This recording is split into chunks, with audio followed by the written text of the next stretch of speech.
বিশেষ অঙ্গগুলোতে মানে ছিঁড়ে ফুড়ে ফেলেছে, কেটে কেটে তছনছ করে দিয়েছে। এবং এই শিশু বাচ্চার যে বোন যাদের বাড়িতে গিয়েছিল, এই ধর্ষক নরপিশাচরা তার বোনকেও অমানবিক নির্যাতন করেছে, যারা চলার মতো না। ওরা তো একবারে মারিয়েই ফেলতে চাইছিল, মানে কেউ টের পাইছে জন্য ছাড়িয়ে দিচ্ছে। কইছে যে তুই যদি কিছু কোষ তাহলে তোর বুনডে একবারে মারিয়ে ফেলবেন, কেউ টের পাবেন না। কেউ কি খায় তার বুনডে আড়াতি?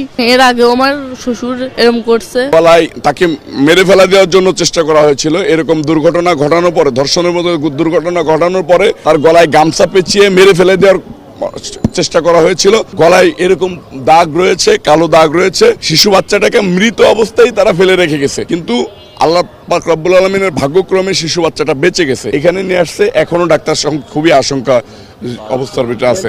মেয়েটার বড় বোনকে, এটা আসলে একটা প্যাথেটিক ব্যাপার, আমরা জানতে পেরেছি যে এই মেয়েটার বড় বোনকে এই যে শ্বশুর এর আগে ধর্ষণ করেছে, কিন্তু গরিব মানুষ, সংসার টিকিয়ে রাখতে হবে, সেটার কারণে এরা আর মুখ খুলে নাই, কথাবার্তা বলে নাই। এইবার এই শিশু বাচ্চা গিয়েছিল তার বোনের বাড়িতে বেড়াইতে যাওয়ার পরে এরকম একটা ঘটনা ঘটাইছে।